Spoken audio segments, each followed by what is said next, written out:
자, 역사를 가장 역사답게 가르친다고 자부하는 황연필입니다. 통치체제를 공부하다 보면 중앙정치조직이나 지방제도, 군사제도, 과거제도가 나오는데 이쪽 파트는 절대 암기를 요하는 파트입니다. 이해로 어떻게 공부를 할 수가 없습니다. 그래서 일단 지난 시간에 중앙정치조직과 지방제도 공부했고 이 시간에 군사제도를 공부하니 일단 각 시기, 각 나라별로 중앙군과 지방군 명칭 먼저 암기하십시오. 그게 암기가 되고 나면 조금 더 자세히 들여다볼 수 있지 않습니까? 그런데 아니 조선 정기 중앙군이 뭐야? 그것도 암기가 안 돼 있는 상태에서 그 중앙군 5위는 이러저러했다라는 문장이 나오게 되면 이게 무슨 문제를 풀어내겠습니까? 그러니까 이 시간에 일단 좀 암기해야 되는데 먼저 군사제도 가보시면 제가 모든 시기 군사제도를 이거 시간이 좀 걸릴 수도 있는데 군사제도를 한번 이야기해 볼 수 있도록 하겠습니다. 일단 나라, 여러분 고구려 백제 신라는 군사제도에 대한 기록이 정확히 없다라고 생각해도 돼요. 아니 엄밀히 따지면 신라는 있습니다. 일서당 6정, 중앙군이 일서당이고 지방군이 6정인데 이거 한능검 시험에는 안 나오고 나오면 틀리시면 돼요. 출제 거의 안 됩니다. 그러니까 저를 믿으시고 대대로도 10년에 한 번 됩니다. 그러니까 삼국은 버리시고 통일신라 시대 가서 여러분 통일신라 시대 군사제도 모르면 안 되죠. 빨리요. 중앙군이 구서당입니다. 지방군이 10정이에요. 이거 어느 왕이었습니까? 신문왕의 업적이었죠. 그 다음 발해 군사제도. 발해는 많이 출제되지는 않지만 지방군에 대한 기록은 분명히 없습니다. 그러나 중앙군에 대한 기록은 분명히 10이라고 존재합니다. 자, 그리고 이제 고려 군사제도 갈게요. 고려는 중앙군 빨리 2군 6위가 지금도 입에서 안 튀어나오면 안 되죠. 그 다음 지방군은요. 주 현군이 있었고 주 진군이 있었다. 여기는 중앙군이고요. 여기는 지방군이에요. 이거 됩니까? 자, 그러면 이제 조선 갑니다. 오늘 공부하는 여러분 조선 전기에는 중앙군이 뭐가 있을까요? 5위가 있습니다. 지방군은요. 영진군이 있습니다. 먼저 암기하십시오. 그 다음 조선 후기 가겠습니다. 조선 후기 중앙군 5군영이 있습니다. 먼저 암기. 그리고 서고군이 있습니다. 자, 여기 있는 것들은요. 하나라도 빠뜨리면 안 되는 내용입니다. 암기를 다 하셔야 됩니다.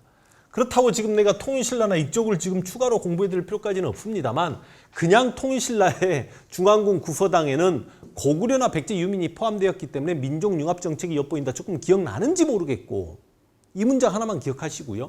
그 다음 지방군 10정에는 전국을 통일신라가 주로 쪼갰는데 발해랑 국경을 넓게 맞대는 한주에는 2개의 의정이 있더라. 기억나십니까?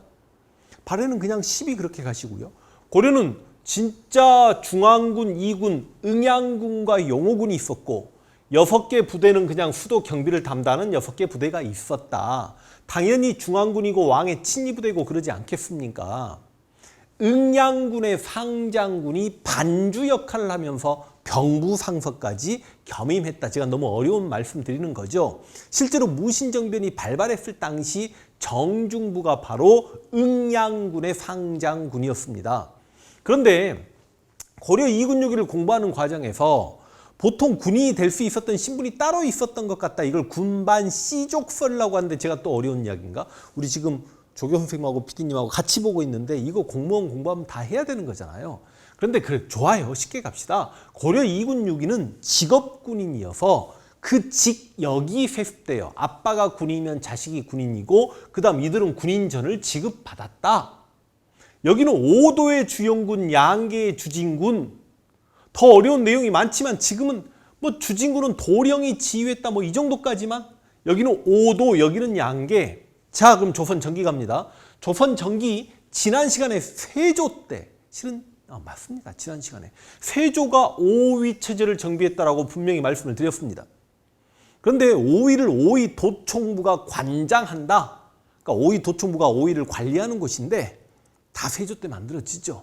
근데 5위는 정군과 갑사와 특수병으로 구성된다. 이 표현은 시험에 나옵니다. 다시 뭐라고요? 5위는 정군. 그럼 정군이 뭘까?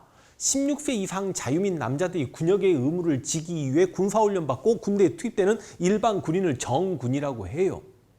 그 정군은 보인들에게 경비를 지급받는다. 아직 보법을 제대로 공부하지 않았습니다만 세조 보법 설명하는 과정에 살짝 언급했습니다.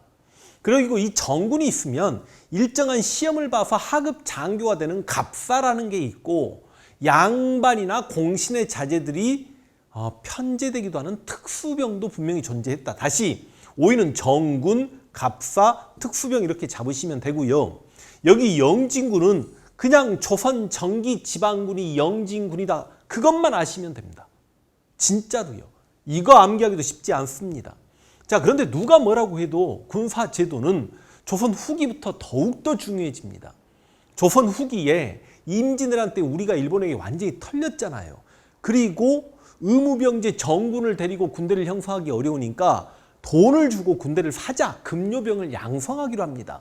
임진왜란 때 선조에 의해 뭐가 만들어지냐면 훈련도감이 만들어집니다. 훈련도감은 조총부대도 있습니다. 포수가 있었습니다. 포수, 사수, 살수, 삼수병으로 구성됐다. 금요를 받는 금요병이다. 임진왜란 중에 훈련도감이 만들어지고요. 그 다음 어영청이 만들어지고 총융청이 만들어지고 수어청이 만들어지는데 이것들은 다 인조 때 병자호란과 관련해서 만들어진 거다. 그렇게 생각해 버리시면 되겠습니다. 특히 어영청이 조선 후기 정치사 가서 공부하겠습니다만 북벌의 중심 기구가 됩니다. 그리고 마지막 금이영이 숙종 때 만들어집니다. 여러분 훈련도감은 이제 이런 표현이 이 짧은 강의 시간으로 다 소화되기가 어렵겠습니다만 선조는 16에서 17을 가르는 임금이고 숙종은 17에서 18세기를 가르는 임금이에요. 그러니까 다시 선조 때 이게 만들어지고 이건 나머지는 다 인조고 금위영은 숙종이니까 만들어지는데 거의 100년 가까운 시간이 걸립니다. 그래서 오군영은 계획적으로 설치된 게 아니라 임기응변 방식의 설치였다와 그리고 일반적으로 이 오군영을 장악했던 게 서인들입니다. 붕당 정치를 제대로 공부하면 서인들이 오군영을 장악하고 훗날 서인에서 갈라져 나온 노론들이 오군영을 장악하니 정조 같은 경우는 이 오군영을 견제하기에 장용영을 만들기도 하고 막 그러는 거예요. 그 다음 이 소고군도 참 시험 출제 잘 되는데 진관체제가 제승방략체제로 바뀌었고 제승방략이 다시 진관으로 바뀌고 무슨 말인지 모를 수 있습니다. 지금 해버릴까요? 여러분 15세기 세조 때 진관체제 이것도 지난 시간에 공부했지요. 외적이 쳐들어오면 자기 지역에서 외적을 방어하는 겁니다. 근데 진관체제의 단점 뭐냐면 외적 대규모 병력이 쳐들어올 때 각계격파 당할 수 있죠. 그러다 보니까 우리도 우리 군대를 한 곳으로 모아서 적의 주력을 격파하자가 바로 16세기 명종 때 시행된 제승방략 체제예요. 그런데 16세기 제승방략 체제에 입각해서 방어 제도를 지금 조선은 구축하고 있었는데 임진왜란 때 신립장군이 충주 탕근대에서 군대를 다 몰아줬더니 한 방에 패해버리니까 한양에서 어떻게 수비도 못 해보고 도망을 치야 되는 상황이 보였잖아. 제승방략체제의 한계점이 드러나니까 다시 진관체제로 전쟁 중에 바꿉니다. 진관체제가 뭐라고요?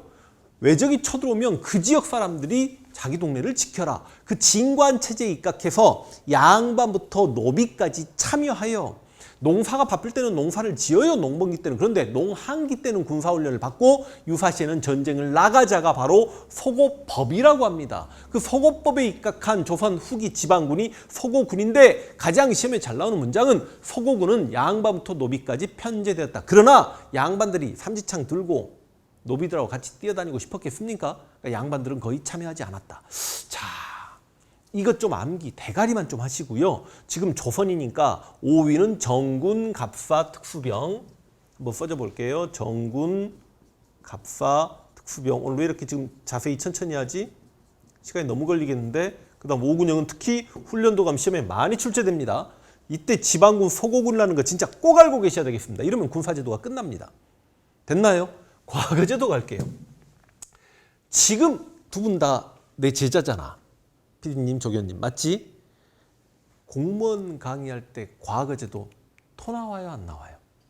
근데 지금 우리 그렇게 할 필요 있을까? 없죠? 여러분, 조선에는 과거제도 있습니다. 과거 시험을 보는 거죠. 하급관리 선발시험 취재라는 것도 있습니다. 그리고 청거도 있어요. 청거는 좀 고위관료를 청거합니다. 아무리면 뭐 어느 지방에 참 누가 학문도 뛰어나고 그런데 그분을 대제학으로 추천합니다. 뭐 이렇게 되는 거지. 저 6품, 7품, 8품 관리를 왕에게 추천한다는 게 말이 됩니까? 아, 문재인 대통령한테 가가지고 저기 강원도 고성에 어디 뭐 면장을 누구 추천합니다. 이게 말이 안 되는 이야기잖아요. 이해되나? 에이, 그냥 이런 게 있다는 거 말고 계시면 되고, 조선도 음서 있어요. 근데 고려 음서는 몇 품 이상, 5품 이상 모든 관료 자제들이 과거를 응시하지 않고 관직에 진출할 수 있었습니다. 근데 조선은 2품 이상 관료 자제 중에 한 명의 자제만 음서의 혜택을 입습니다. 그럼에도 불구하고 조선은 과거 출신자가 음서 출신자보다 우대받았기 때문에 고려보다 조선이 능력 위주의 사회다, 이런 표현도 가능한 거죠. 근데 조선의 과거 제도를 보는 겁니다. 조선의 과거는 문과가 있고 무과가 있었다. 일단 고려는 무과 없었다는 것만 기억하시고 잡과가 있었다, 이렇게 잡아주시고요. 대신 문과입니다. 대신 문과는요, 소과가 있고 대과가 있습니다. 이 소과는 다른 말로 뭐라고 이야기하냐면 유교 경전을 시험 보는 생원시가 있고, 그 다음 한문학을 시험 보는 진사시가 있습니다. 여러분, 이 생원시, 진사시 이야기를 벌써 고려 과거제도 할 때 말씀드렸는데, 고려 과거제도 문과는 유교 경전을 시험 보는 명경과와 한문학을 시험 보는 제술과가 있다. 근데 이 명경과를 생원시라고도 하고 제술과를 진사시라고 한다. 기억날까요? 좋아요. 어찌됐든 간에 이 소과 합격자는 바로 성균관 입학이 가능합니다. 그래서 지금 제 개념서를 보시면 몇 페이지입니까? 154페이지에 그런 내용이 나와 있습니다만, 소과 합격자는 성균관 입학이 가능하지만 바로 대과 응시도 가능하다. 그리고 하급 관리직에 진출이 가능하다, 그런 내용이 나오기도 하죠. 그런데 일반적으로 우리가 진짜 과거 시험은 바로 이 대과를 이야기하는 겁니다. 이 대과를 식년시라고 하기도 하는데, 원래 과거의 식년시라는 표현은 정기시험을 식년시라고 하고 부정기시험을 별시라고 합니다. 별시 중에 증광시와 알성시가 있는데 어렵겠다는 거 알아요. 어쩔 수 없습니다. 증광시는 국가에 큰 경사가 있을 때 치르는 시험이고, 알성시는 왕이 성균관 유생들에게 특혜를 주는 시험이에요. 근데 이 식년시가 정기시험인데 3년마다 치릅니다. 그런데 조선의 기본적인 과거는 다 3년마다 합니다. 다 모두 3년마다 치르는 정기시라는 관점에서 보면 다 식년시죠. 근데 넓은 의미의 식년시는 이 모든 과거를 아우르는 3년마다 치르는 모든 시험을 식년시라고 합니다만, 좁은 의미의 식년시는 그냥 대과를 이야기합니다. 대과는 지역 단위로 먼저 선발합니다. 초시. 그래서 지역에서 뽑힌 사람들이 서울에 가서 과거를 봅니다. 이게 복시죠. 복시에 합격하면 과거 합격하는 거예요. 그런데 여기까지는 합시다. 복시 몇 명을 선발합니까? 조선에서는요, 문과에서 33명을 선발합니다. 그리고 이 복시에 선발된 사람들이 왕 앞에 모여서 순위 결정전을 보는데, 이게 바로 전시라고 생각하시면 되겠습니다. 전시 뭐 장원, 방한, 탐화 뭐 이런 건 너무 어려우니까 하지 마시고요. 무과도 초시가 있고요. 초시 합격자들 복시를 치르고요. 복시에 합격하면 왕 앞에서 순위 결정전을 치르는 게 전시입니다. 그런데 무과는 다 해서 28명을 선발합니다. 잡과는 어디서 시험을 보냐면 해당 관청에서 주관한다. 해당 관청에서 주관한다. 이것 말고는요, 뭐 예를 들어서 대과와 무과 합격자에게는 홍패를 줬고 소과와 잡과 합격자에게는 백패를 줬고 막 그런 내용이 나와 있을 텐데, 그런 것도 그냥 포기해 버리십시오. 조금 더 어렵게 들어가면 여기 문과 전시에는 장원 급제자가 존재합니다. 이거 자세히 설명하려면 숫자까지 다 이야기해야 되는데 여러분 하지 마시고요. 근데 문과는요, 그냥 등급만 나누지 3명이 공동 1등이기 때문에 장원 급제자가 존재하지 않아요. 근데 이런 것도 시험에 안 나올 수 있고, 원래 공무원 시험 같은 경우는 누가 제대로 공부를 했는가 가려내야 되잖아요. 그러다 보니까 굉장히 지엽적으로 이 조선의 과거 제도를 아주 많이 출제합니다. 근데 우리 한능검에서는 지엽적인 과거 제도 내용을 출제하기는 어려우니 그냥 소과는 성균관 입학 시험, 그래서 소과 합격하면 바로 대과 응시도 가능해. 대과 합격해야 관직 진출하는데 복시 33명이 관직에 진출하는 거고, 전시 갑과 울과 병과 그런 건 여러분들 공부하지 마시라고요. 너무 어려우니까. 그 다음 문과는 복시에 28명 선발했다. 그래서 문과가 있었고 무과가 있었기 때문에 조선은 문무 양반 사회가 확립되어 있었다 이런 이야기를 한다는 것 좀 알고 계시면 되겠고 다시 한번 이야기합니다. 3년마다 치르는 시험이 정기시험인데 그게 10년시고 그러나 조선은 부정기시험 증광시와 알성시가 있었다. 그 정도까지만 기억하시고 과거제도를 깊게 들어가지 마십시오. 됐습니까? 취재는 뭐라고요? 하급관리선발시험. 조선 정기 5위 중에 갑사가 있었잖아요. 정군, 갑사, 특수병할 때 갑사. 그 갑사들이 바로 이 취재라는 선발시험을 통해서 갑사가 된 겁니다. 우리 지금 구급공무원 죄송하지만 취재입니다. 무슨 말인지 이해가 되시죠? 자, 그래서 이렇게 과거제도 마무리하고 문제 풀겠습니다. 자, 문제 풀겠습니다. 가군사 조직에 대한 설명으로 옳은 걸 골라라. 조선 후기 5군형, 5군형 가운데 하나래요. 가장 먼저 설치되었다. 그럼 여러분 제가 훈련도감이 선조 때 설치되었다라고 말씀드렸고 훈련도감은 포수, 사수, 살수로 구성되어 있고 급료를 받았다라고 말씀드렸는데 힌트가 훈국이라는 힌트는 너무 어려운 힌트죠. 그런데 보면은 급료를 받고 모집된 상비군이었다. 훈련도감이구나라는 거 알 수 있습니다. 그런데 여러분 선지가 이렇게 나오면 그러니까 이게 여러분 이게 오히려 쉬운 거거든요. 무슨 말이냐. 지금 공모이나 수험한국사를 공부하려면 만약에 고려 광종을 물어봐요. 광종을 물어봐서 정답이 2번이 광종이면 1번은 태조고요. 3번은 성종이고요. 4번은 현종이고요. 딱 그 근방에 있는 왕들 업적을 붙여놓습니다. 그런데 한능검은 그게 아니잖아. 광종을 물어봐서 3번이 정답이면 1번은 저 앞에 신문학 나오기도 하지만 2번은 갑자기 대원군이 나오고 4번은 세종대왕이 나오고 5번은 조선 태종이방원이 나오고 이런 식이란 말이죠. 그러니까 지금 이 보기 자료가 훈련도감이고 훈련도감이 선조 때 만들어졌다는 건 말면 너무 쉬운데 아직 안 배운 선지가 나온 거죠. 다음 파트 분명히 을묘외변을 공부합니다. 16세기 1555년 여러분이야 연도까지 모르겠습니다만 을묘외변이 일어나면서 비변사라는 군사기구가 상설기구가 된다라는 표현을 아주 중요하게 공부합니다. 이거 진짜 모르면 난리 나니까 걱정하지 마시고 그 다음 순조는 너무하잖아. 이거 정조 아들이 순조인데 아니 최소한 조선시대는 태정태세 문단세 해가지고 왕들 순서는 좀 잡아놓으십시오. 그리고 정조 죽고 19세기 전반기 세도 정치기를 공부하면 순조, 헌종, 철종 3대 60여 년간 세도 정치기라고 이야기할 거고 아니 그럼 일단 뭔지 몰라도 일단 정답은 아닐 거 아닙니까? 훈련도감은 선조 때 만들어지니까. 근데 이제 순조가 즉위하면서 좀 어려운 이야기가 될 수 있습니다만 그 영조의 계비, 정조의 개 할머니였던 정순왕후와 노론 벽파가 권력을 잡게 되면서 정조가 만들어 놓은 장영영을 작살냅니다. 그래서 이건 장영영에 대한 설명이죠. 그 다음 국방상 요진 영이나 진에 배치되었다. 기억나면 되는데 제가 조선 정기 중앙군은 5위, 지방군은 영진군 이렇게 준단 말이죠. 돌이 없지 않습니까? 그래서 영진군, 조선 정기 지방군에 대한 설명이고 이게 훈련도감인 것만 캐치했으면 정답은 너무너무 쉬워지죠.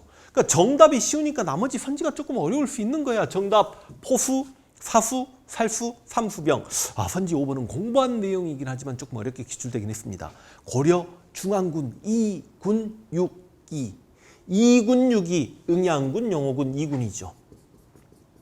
그래서 왕의 친위부대 2군 6위에 대한 설명입니다. 그래서 정답은 4번.